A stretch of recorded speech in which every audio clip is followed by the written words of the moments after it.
center of mass of a thin wire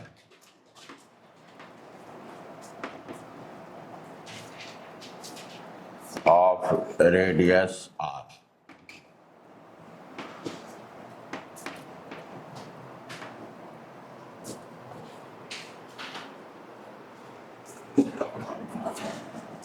Thin semicircular wire.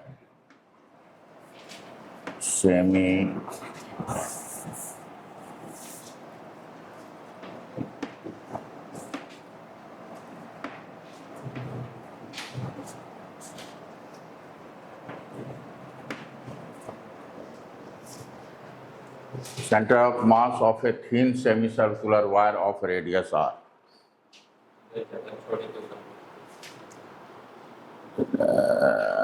जगह जो छोड़े थे ना उसके बाद ले।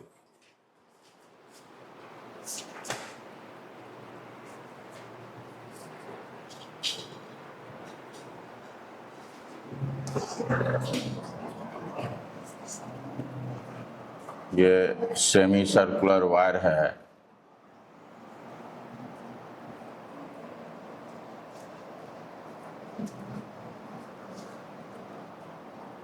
ये इसको हमने ओरिजिन लिया है, ये एक्स एक्सिस है, ये वाई एक्सिस, ये ए है, ये बी,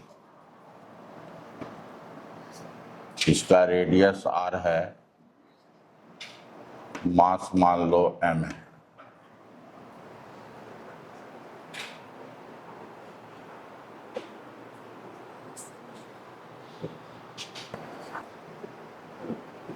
तो आप ये यहाँ पे सिमेट्रिकल एक्सिस कौन है बताइए?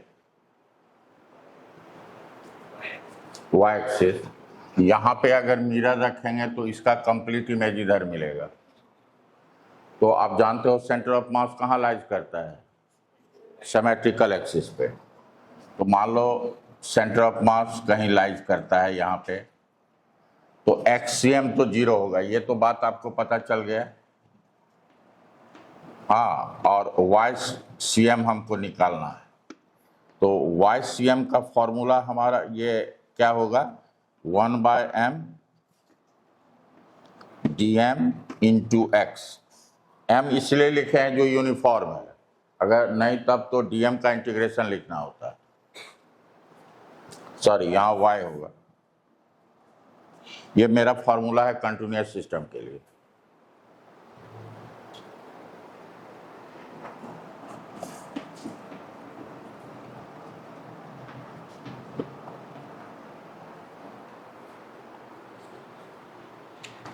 अब हम क्या लेंगे? एक पार्टिकल लेंगे जिसका मास कितना लेंगे? डिफरेंशियल में लेंगे। तो मान लो ये हम एलिमेंट लिए जिसका लेंथ है dl, इसका लेंथ कितना है? dl, और इसका मास कितना लेंगे? dm।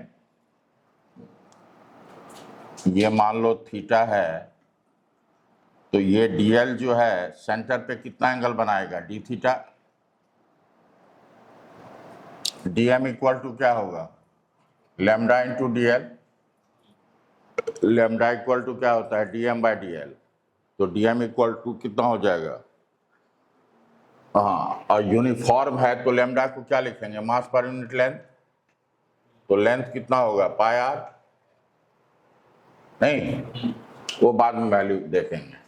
और यहां से डी थीटा इक्वल टू क्या होगा? Arc length by radius. तो आर्क का लेंथ dl है, ये रेडियस r है,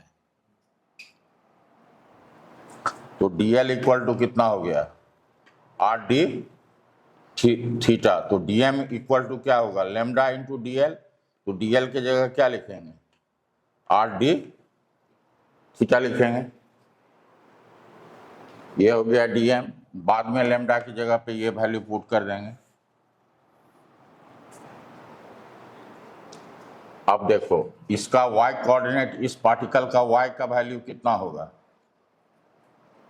ये जो है, ये मान लो P पॉइंट है, यहाँ का कोऑर्डिनेट XY है, तो X तो होगा R cos थीटा, Y क्या होगा R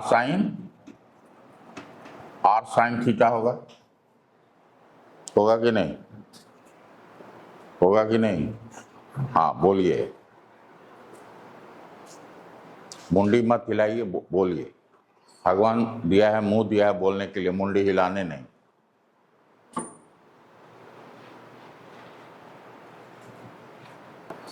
अच्छा ठीक है, अब देखिए YCM 1/m dm कितना हो गया, lambda r d theta into y कितना हुआ,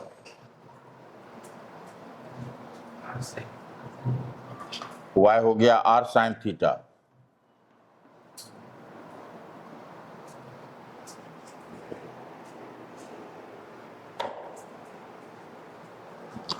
तो r स्क्वायर और लैम्डा कांस्टेंट है, बाहर कर लीजिए, lambda r square by m, यहाँ क्या बचा साइन थीटा डी थीटा,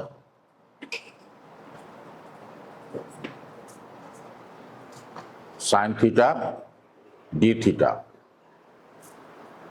तो बताइए थीटा का लोअर लिमिट क्या होगा और अपर लिमिट क्या होगा? जो थीटा का लोअर लिमिट मान लो है, ये ठीक है, ये जीरो में हम यूनिट की बात नहीं कर सकते, फाइनल जो है ये 1 में थीटा का यूनिट क्या होता है, या तो डिग्री होगा या रेडियन होगा। 1 का क्या मतलब है?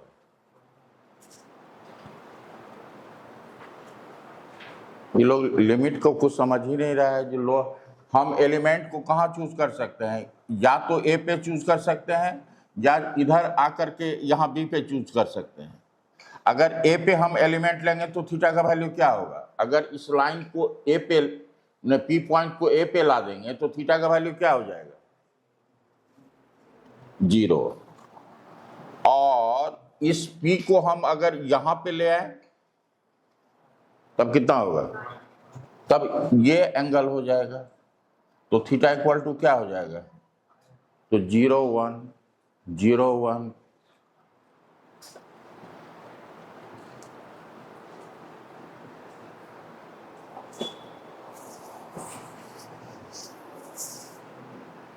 तो 0 से क्या लिखेंगे? पाई।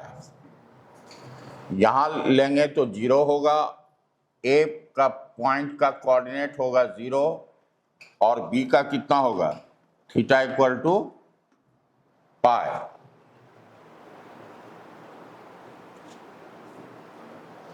तो ये हो गया लैम्डा आर स्क्वायर। अब इसका वैल्यू निकाल के बताओ कितना आया साइन थीटा का 0 से पाई में। कोई बोलेगा नहीं, जिसे पूछेंगे वही बताएगा। साइन थीटा का इंटीग्रेशन 0 से पाई, साइन थीटा का इंटीग्रेशन 0 से पाई के बीच में, इसका वैल्यू कितना आया?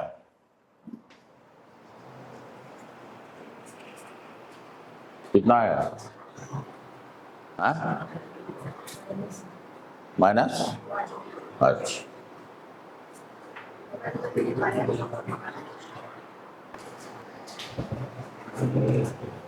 कितना आया? किसी का आया?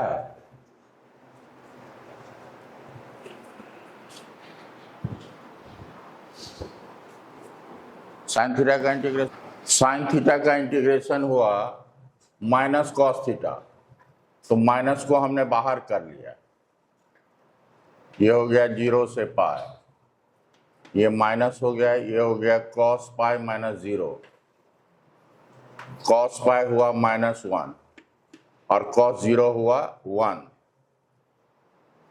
ये -1, कॉस पाई -1 -1, तो ये हो जाएगा -2, तो ये हो जाएगा +2।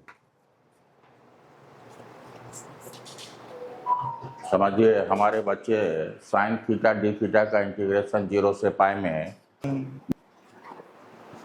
तो साइन थीटा डी थीटा का 0 से पाई में क्या वैल्यू लिखेंगे? 2 लिखेंगे। लैम्डा का वैल्यू कितना है? लेमडा का वैल्यू है m by pi are,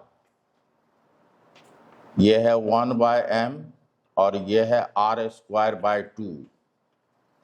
m cancel, एक r कैंसिल, तो कितना हो गया r बाय, सॉरी 2 है ना ऊपर,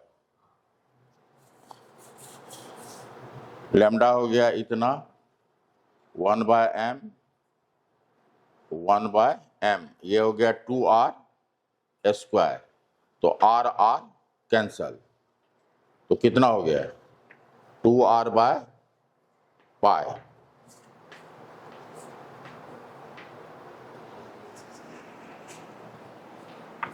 तो सेंटर ऑफ मास का कोऑर्डिनेट कितना हो गया 0, 2r बाय, तो सेंटर ऑफ मास का जो हुआ कोऑर्डिनेट, x कोऑर्डिनेट तो 0 है और y coordinate 2r by pi है। ऑरिजिन कहाँ लिए हैं, बेस पे लिए हैं। लिखोगे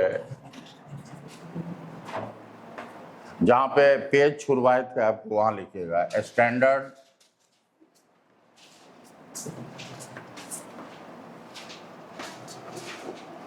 results of some basic configuration,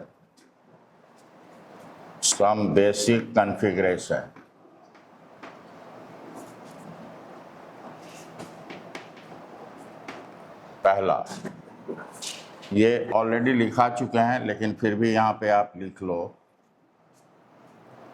ये M1 है, ये M2 है, इसके बीच का सेपरेशन R है। अब आपको पता है जो centre of mass two particle system का, दोनों पार्टिकल को ज्वाइन करेंगे स्ट्रेट लाइन से तो इसी दोनों के बीच में होगा। ये है R1, ये है R2। R1 का वैल्यू कितना होगा M2 bye M1 plus M2 into R, और R2 का वैल्यू क्या होगा M1 बाय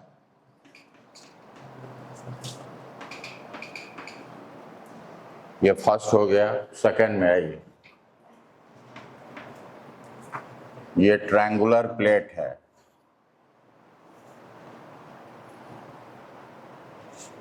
लिखिएगा ट्रायंगुलर प्लेट और इसका हाइट है h।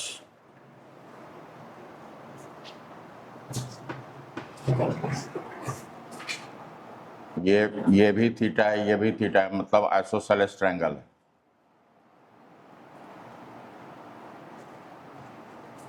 तो इसका ये हुआ y एक्सिस, ये हुआ x एक्सिस, ये ओरिजिन है, ये y एक्सिस है। सेंटर ऑफ मास किस एक्सिस पे लाइज करता है,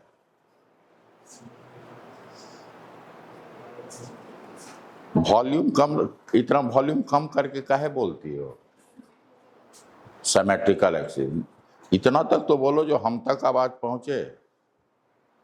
कितना होता है ये, सेंटर ऑफ मास कहाँ लाइज करता है, कौन सा है symmetrical axis, y axis.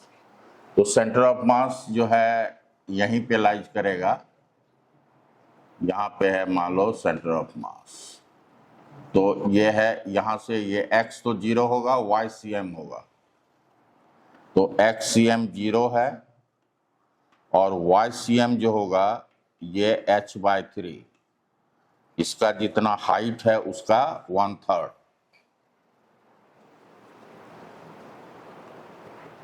Hollow कोन का भी यही होता है। थर्ड में लिखिए, ये सब रिजल्ट याद रहना चाहिए। हॉलो कोन,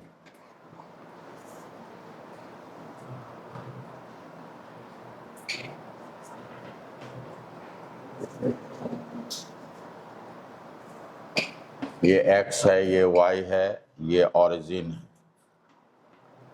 हॉलो है, इसका भी सेंटर ऑफ मास जो होगा xcm जो होगा 0 होगा और ycm जो होगा h/3 होगा। ये हॉलो कोन है। लिखिए, फोर्थ में लिखिएगा सॉलिड कोन। सॉलिड में ऐसे कर देंगे तो सॉलिड अगर होगा तो सेंटर ऑफ मास थोड़ा नीचे आ जाता है, क्या कि नीचे का वेट ज़्यादा होगा, और इस केस में यहाँ पे हो जाता है h/4।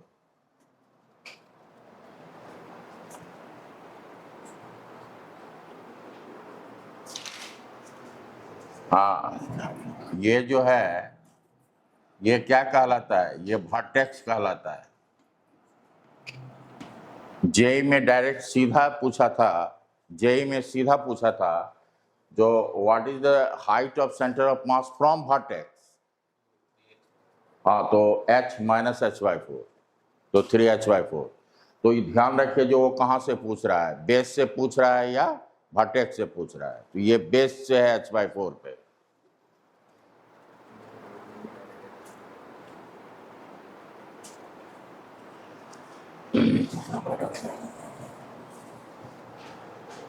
और में सेमी सर्कुलर वायर अभी जो बताएं,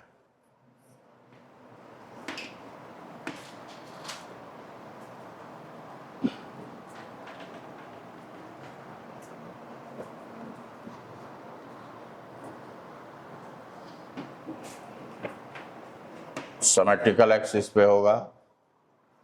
ये है सेमी सर्कुलर वायर है, ये आप समझ रहे हो। तो इसका सेंटर ऑफ मास यहाँ होगा और ये होगा 2r/π। xcm है 0 और ycm है 2r/π।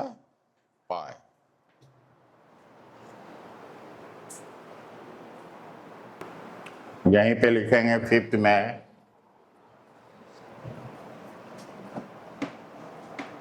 सेमी सर्कुलर प्लेट या डिस्क जो कहिए, सेमी सर्कुलर प्लेट या डिस्क, इसका हो जाता है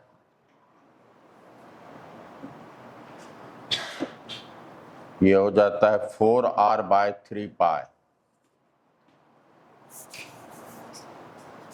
4r/3π।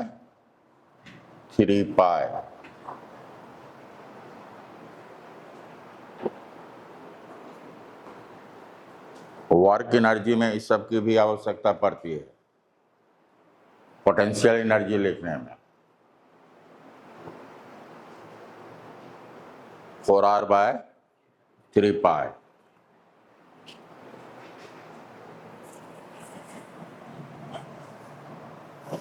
सिक्स में आइए, हेमी स्फेरिकल सेल।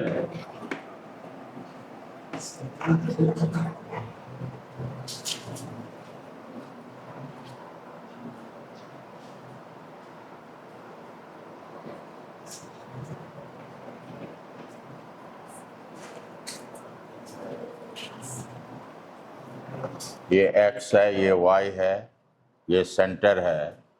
तो इसका जो सेंटर ऑफ मास है वो r/2 पे लाइज करता है।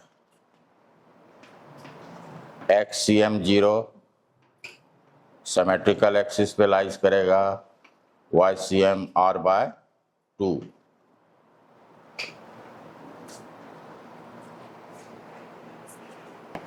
सेवंथ में लिखिएगा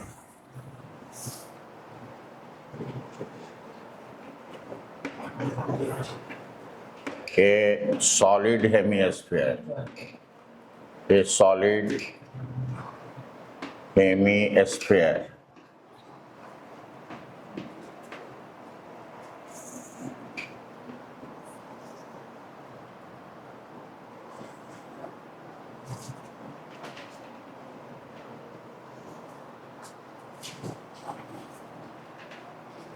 नेक्स्ट क्लास में सभी से पूछेंगे, याद करके आना।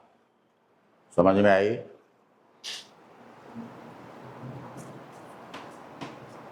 ये सॉलिड है तो इसका हो जाता है centre of mass 3r/8, xcm 0, ycm जो हो जाता है 3r/8।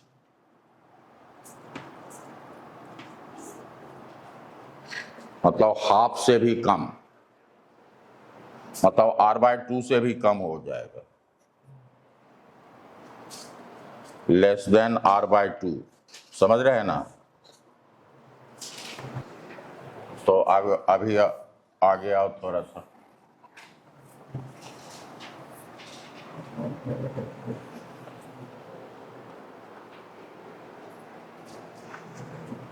मान लो ये है XCM, दो पार्टिकल सिस्टम है, M1x1 plus M2x2 bye M1 plus M2। ये सेंटर ऑफ मास में हम चेंज निकालना चाहते हैं, तो डेल्टा XCM हो जाएगा। तो इधर हो जाएगा M1x1, ऊपर में लिख दो शिफ्टिंग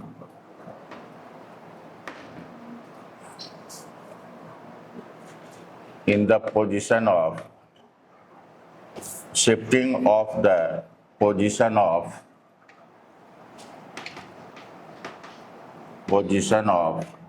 center of mass। तो ये हो जाएगा M1 delta x1 plus M2 delta x2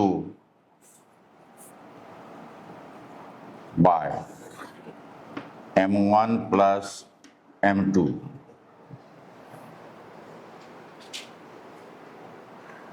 अगर M1 को हम डेल्टा x1 से शिफ्ट कराते हैं इतना, और M2 को डेल्टा x2 से शिफ्ट कराते हैं, तो सेंटर ऑफ मास में इतना से शिफ्ट हुआ।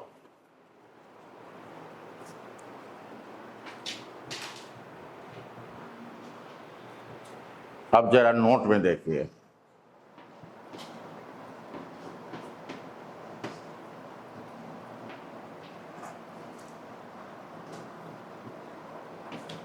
Acceleration of centre of mass क्या होता है?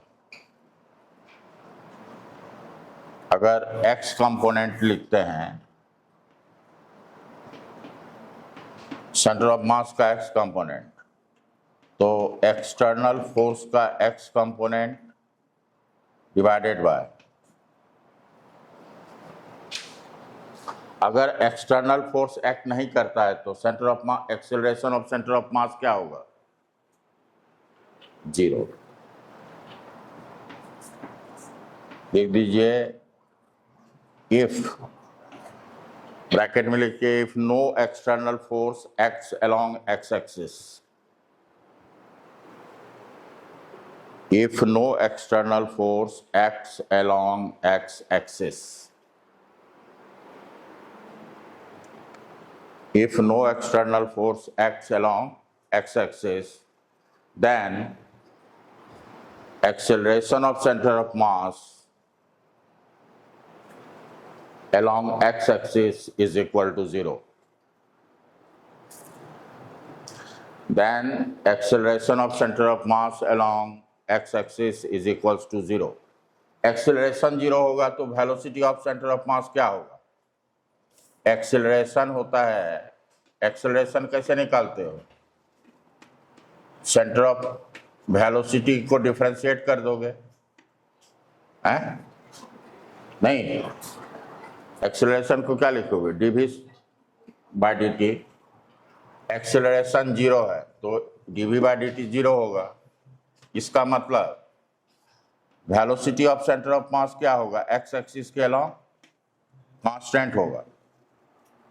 क्या कि अगर ये कांस्टेंट होगा तभी तो राइट हैंड साइड 0 होगा, तो velocity of centre of mass क्या होगा? कांस्टेंट। अब लिखिए if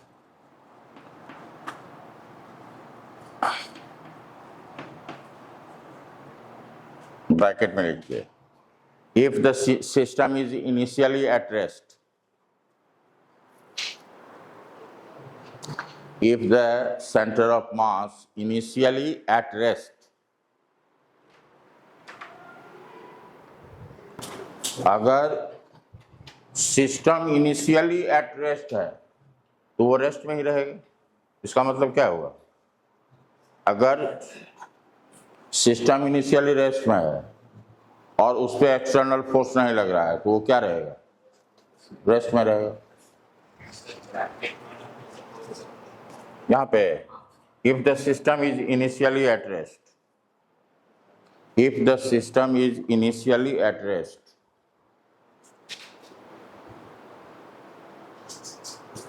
if the system is initially at rest, अब देखो v को क्या लिखते हैं, dx by dt, v को क्या लिखते हैं, तो ये लिखेंगे dxcm by dt equal to 0।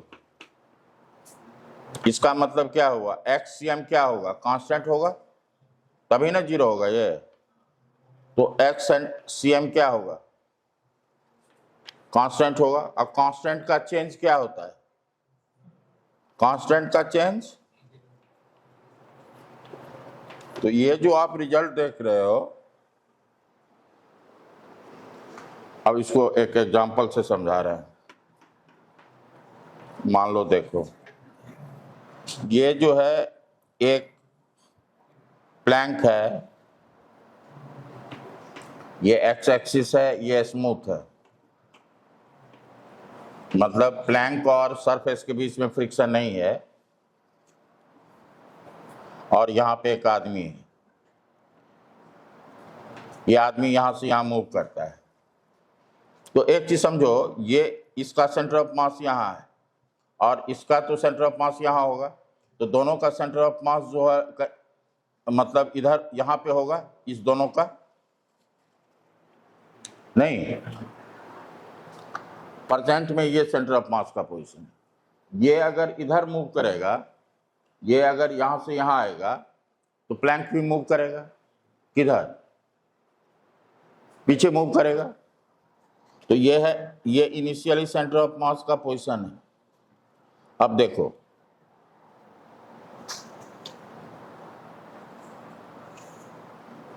समझना, जब ये मैन इस एंड पे आ गया, जब ये मैन इस एंड पे आ गया तो इसका सेंटर ऑफ मास यहाँ है, ये मास यहाँ है, तो सेंटर ऑफ मास वहीं यहाँ रहेगा।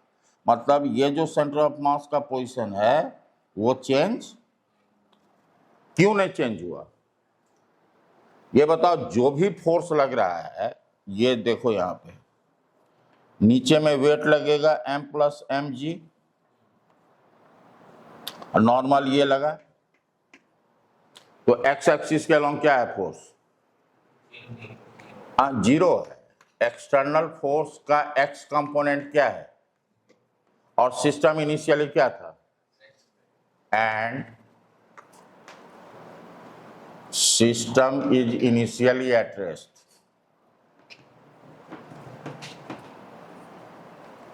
Initially at rest, then its center of mass remains constant, या डेल्टा एक्सीएम इक्वल टू 0।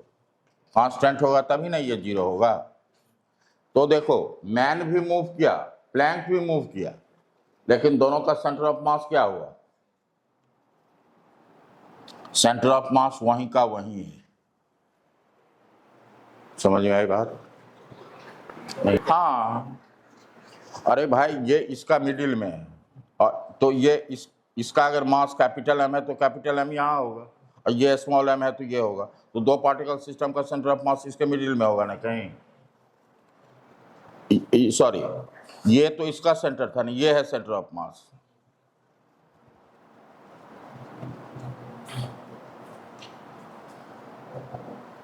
ठीक से बना दो, ये इसका था और ये इसका है। सिस्टम का सेंटर ऑफ मास यहाँ है, दोनों एम के बीच में कहीं होगा। अब इसका यहाँ पे है और इसका यहाँ पे है, तो ये इसका सेंटर ऑफ मास हुआ। तो सेंटर ऑफ मास में कोई चेंजिंग हुआ? पोजीशन ऑफ सेंटर ऑफ मास तो वही है। मान लो एक वॉल है, वॉल से पहले 10 सेंटीमीटर पे था, तो अभी भी वॉल से कितने डिस्टेंस पे है? तो सेंटर ऑफ मास का पोजीशन चेंज हुआ। तो कहने का मतलब है जिस एक्सिस के अलोंग कोई एक्सटर्नल फोर्स एक्ट नहीं कर रहा है और उस एक्सिस के अलोंग इनिशियली रेस्ट में है, तो उसका सेंटर ऑफ मास क्या रहेगा? अनचेंज्ड रहेगा। सेंटर ऑफ मास में कोई चेंज नहीं होगा। देखो एक्स प्लैंक और सरफेस स्मूथ है। हमारा यहां सिस्टम क्या है? Plank plus man. तो प्लैंक प्लस मैन, इसके बीच जो फोर्स लगेगा वो इंटरनल फोर्स होगा। मैन को मूव करने के लिए बिना फ्रिक्शन के तो मूव कर नहीं सकता है, लेकिन हमारा सिस्टम है प्लैंक और मैन। तो मैन और प्लैंक के बीच में फ्रिक्शन है, लेकिन वो इंटरनल है। हाँ, अगर ग्राउंड में फ्रिक्शन होता तो फिर एक्सटर्नल फोर्स लगता। समझे? तो हमारा सिस्टम है, हम सिस्टम किसको मानते हैं उस पर डिपेंड करता है सारी बातें। अब एक क्वेश्चन देखो,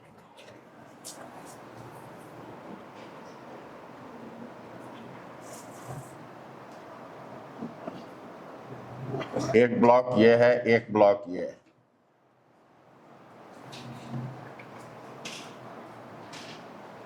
स्मूथ सरफेस पे रखा हुआ है। ये है 10 kg, ये है 20 kg। ये स्मूथ सरफेस है। इनिशियली क्या है? रेस्ट में है। इनिशियली दोनों ब्लॉक क्या है? मान लो दोनों के बीच में ग्रेविटेशनल फोर्स तो लगेगा, म्यूचुअल अट्रैक्शन का फोर्स। तो ग्रेविटेशनल, ये हमारा सिस्टम है। तो ग्रेविटेशनल फोर्स क्या होगा? एक्सटर्नल या इंटरनल? इंटरनल होगा। हाँ, ग्राउंड में अगर फ्रिक्शन रहता वो एक्सटर्नल होता। तो ये मान लो 1 सेंटीमीटर, ये 2 सेंटीमीटर मूव किया इधर, तो ये उसके बाद देखो तो ये कितने अमाउंट से मूव करे ताकि इसका सेंटर ऑफ मास कांस्टेंट रहे, ताकि एक्सटर्नल फोर्स लग नहीं रहा है। तो इस तरह से ये मूव करेगा और ये इस तरह से मूव करेगा ताकि सेंटर ऑफ मास का पोजीशन क्या रहे? कांस्टेंट रहे। तो लिखोगे by what distance should the 20 kg mass be moved? 20 kg mass be moved to keep the position of center of mass remains unchanged. 20 kg mass be moved to keep the position of center of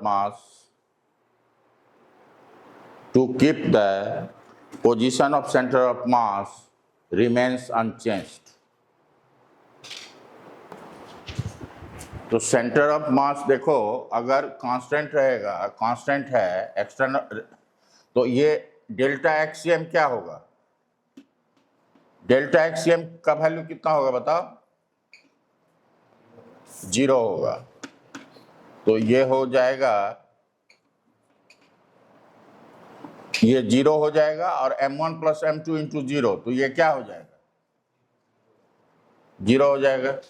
अगर कोई external force नहीं लग रहा है तो m1 delta x1 plus m2 delta x2 equal to क्या होगा? 0 हो जाएगा। मतलब 10 दूनी 20 हुआ, तो उसका भी कितना होना चाहिए? इसका इंटू इसका प्रोडक्ट कितना होना चाहिए? 20 होना चाहिए। और ये प्लस होगा तो ये माइनस होना चाहिए, तभी ना होगा 0।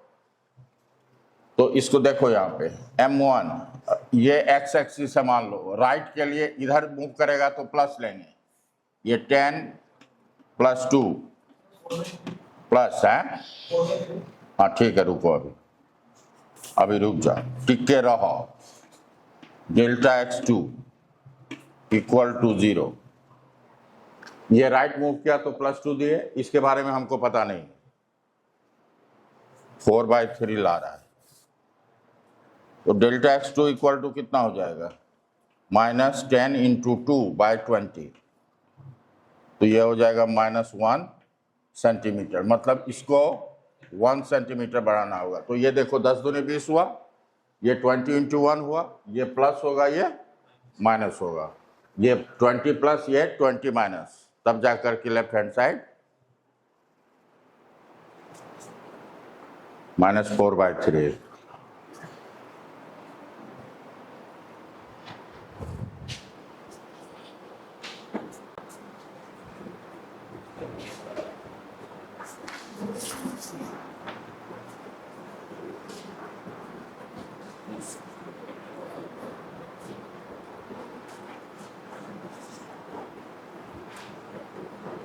टू भी साइन थीटा हो जाएगा।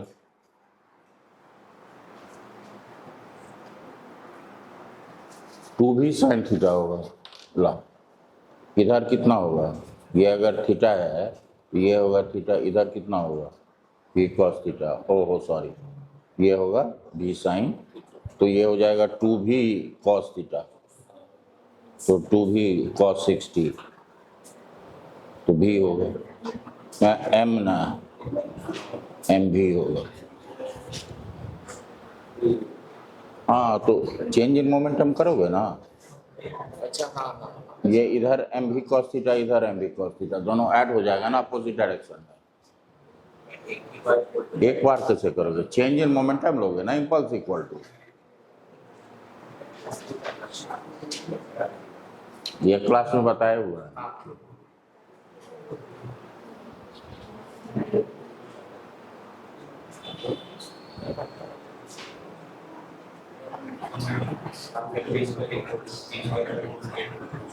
Impulse equal to change in momentum होता है, तो mv,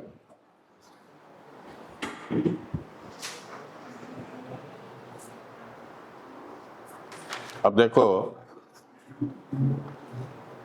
एक क्वेश्चन इधर देखो, अब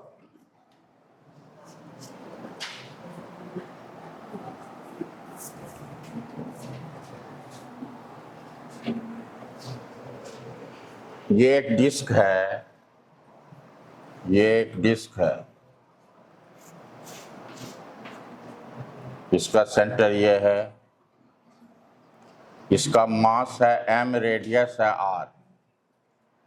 इससे हमने क्या किया,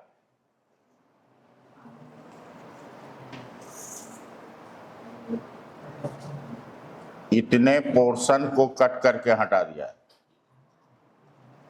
बच गया इतना पोर्शन। ये इसका O मान रहे, इसका मान लो सेंटर को O मान रहे हैं, तो ये है O, इसका रेडियस है R,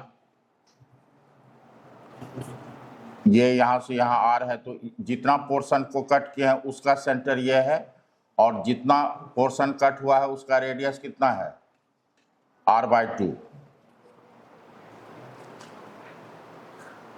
इतने पोर्शन को कट करके हटा दिया। तो फिगर बनाइए,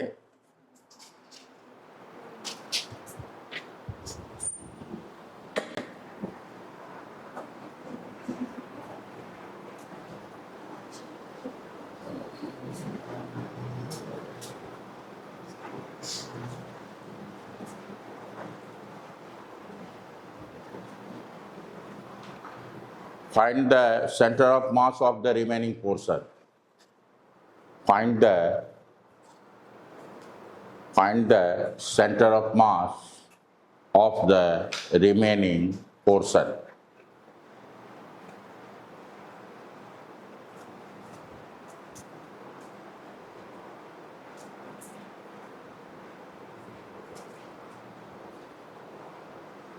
अब देखो, एक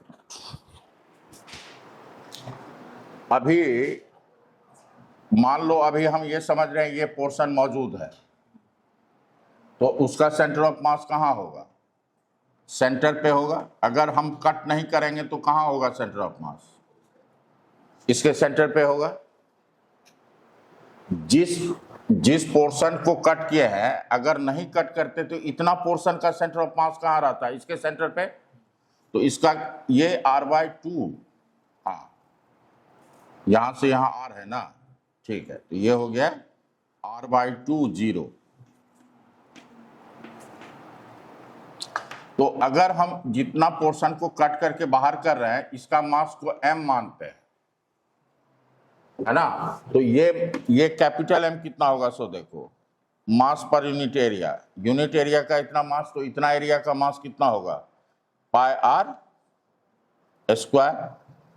सिग्मा का हाँ, ठीक है, तो ये हो गया सिग्मा, और इसका रेडियस कितना है?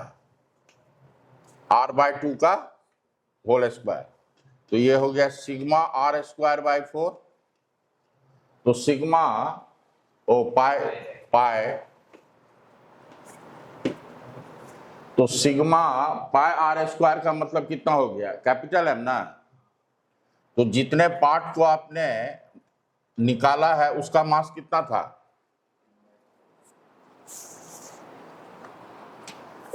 है ना, r/2 रेडियस का जो होगा डिस्क, उसका मास हो जाएगा m/4। अब देखिए, हम इसको पार्टिकल सिस्टम में बना लेते हैं। ये कंप्लीट डिस्क का है, इसका मास कैपिटल M, और ये है स्मॉलर जिसको हमने कट किया है, यह इसका सेंटर है C, और इसको हम सिस्टम से रिमूव किए हैं, तो इसके जगह पे निगेटिव मास रखेंगे। क्या रखेंगे? जिस मास को सिस्टम से बाहर करेंगे उसके पहले निगेटिव लगाएंगे। अगर एक डिस्क को, मान लो ये डिस्क था, एक डिस्क को रख देते तो प्लस M रखते, और इसका तो ओरिजिन हो गया 0 0, और इसका हो गया r/2 0। यह है x। तो दो पार्टिकल जो है x एक्सिस पे है, तो इसका xcm ही होगा, y z तो होगा नहीं। तो xcm क्या होगा? लिखेंगे m1x1 plus m2x2 bye m1 plus, अब हो जाएगा कैपिटल M, उसका ओरिजिन x कोऑर्डिनेट 0 है, ये हो गया -m, इसका है x r/2 बाय, ये होगा m प्लस -m।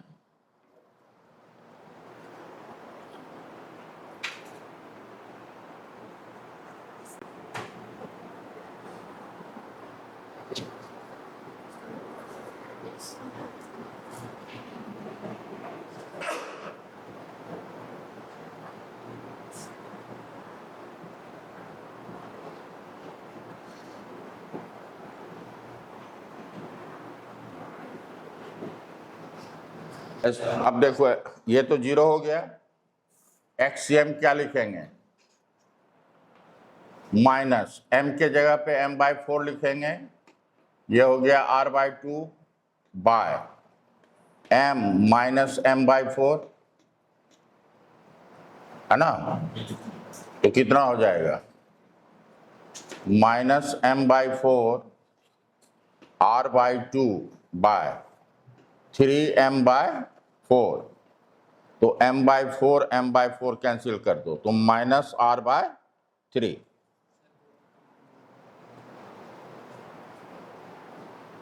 क्या बोले? यहां पे ना, अच्छा, तो कितना हो जाएगा? r/6। नेगेटिव का क्या मतलब हुआ? देखो, इधर का मास कम हो गया, तो सेंटर ऑफ मास पहले O पे था, अब किधर आ जाएगा? लेफ्ट हो जाएगा, सेंटर ऑफ मास के लेफ्ट साइड हो जाएगा, इसीलिए नेगेटिव आएगा, और ये इसका मैग्नीट्यूड हो जाएगा r/6, ये हो जाएगा centre of mass. Centre of मास इतना शिफ्ट कर जाएगा।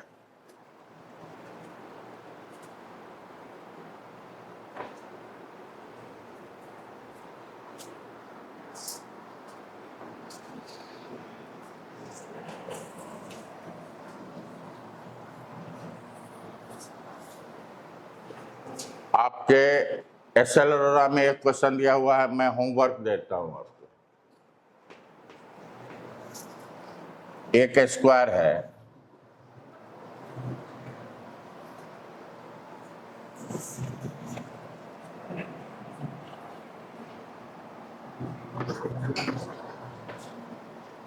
ये एक प्लेट है, ये जो है स्क्वायर प्लेट है,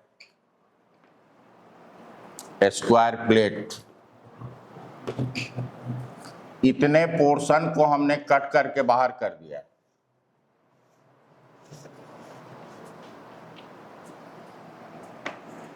इतने पोर्शन को cut out from the square plate.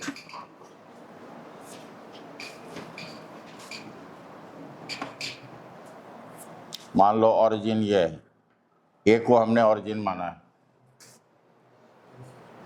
ये इसका साइड है ए,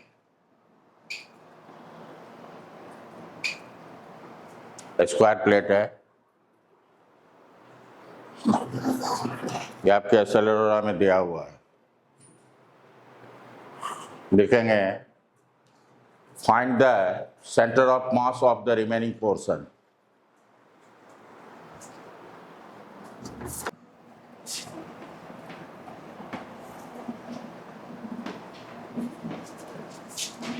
RCM जो है ये होता है M1 R1 plus M2 R2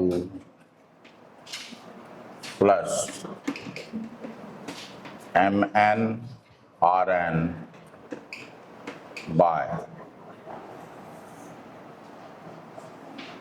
M1 plus M2 plus MN।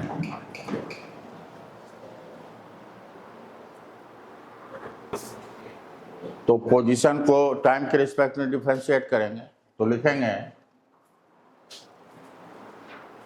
Differentiating both side with respect to time, the above equation.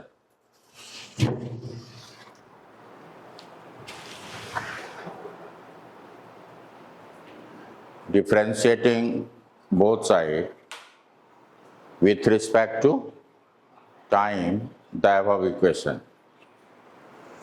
तो वेलोसिटी ऑफ सेंटर ऑफ मास निकालना अगर है, पोजीशन दिया हुआ है तो उसको डिफरेंशिएट कर देंगे आप।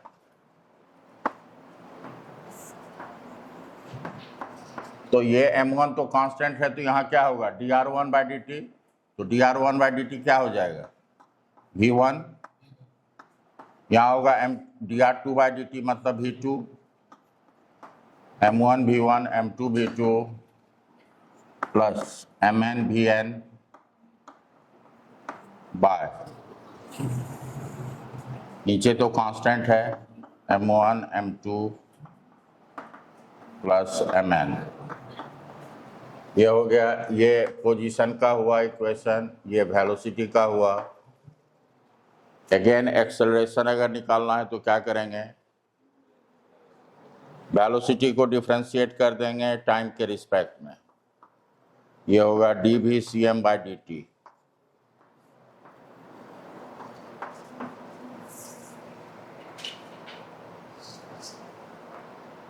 तो यहाँ पे M1 dv1 by D T क्या हो जाएगा a1, यहाँ dv2 बाई डी टी हो जाएगा a2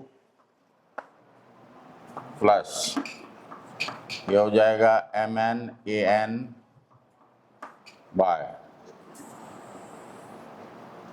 M1 plus M2 plus Mn। Equation number 3।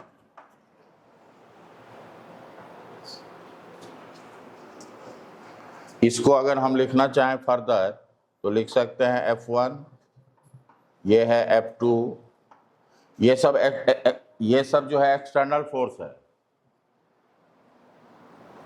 क्या कि इंटरनल फोर्स एक्सेलरेट नहीं करा सकता।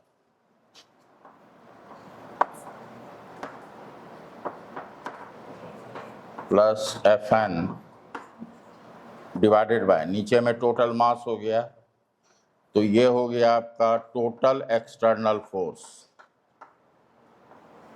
डिवाइडेड बाय टोटल मास।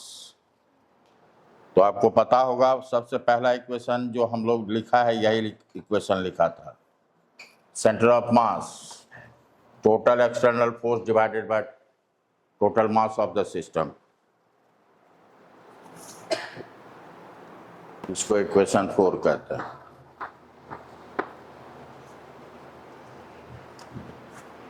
अब लिखोगे if net external force equal to 0, कोई एक्सटर्नल फोर्स सिस्टम पे एक्ट नहीं कर रहा है, तो centre of mass acceleration of centre of mass क्या हो जाएगा? 0। इसका मतलब क्या होगा? Velocity of centre of mass क्या होगा? कांस्टेंट। क्या होगा? कांस्टेंट का मतलब क्या? या तो रेस्ट में रहेगा या तो कांस्टेंट वेलोसिटी से मूव करेगा।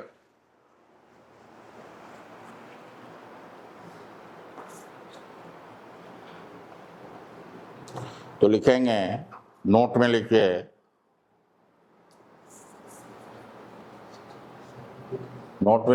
In the absence of any external force,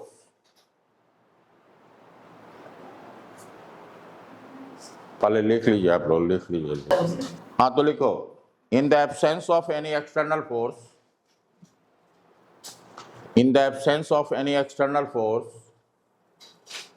the center of mass of a system of particle, in the absence of any external force, the center of mass of a system of particle,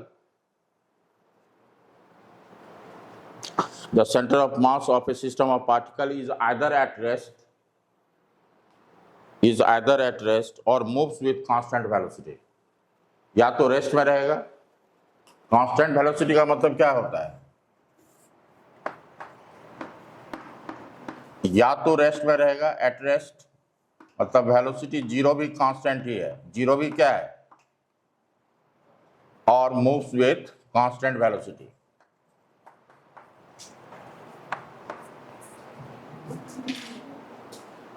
ठीक है, okay. ये Saturday को किसका school of रहता है? आपका।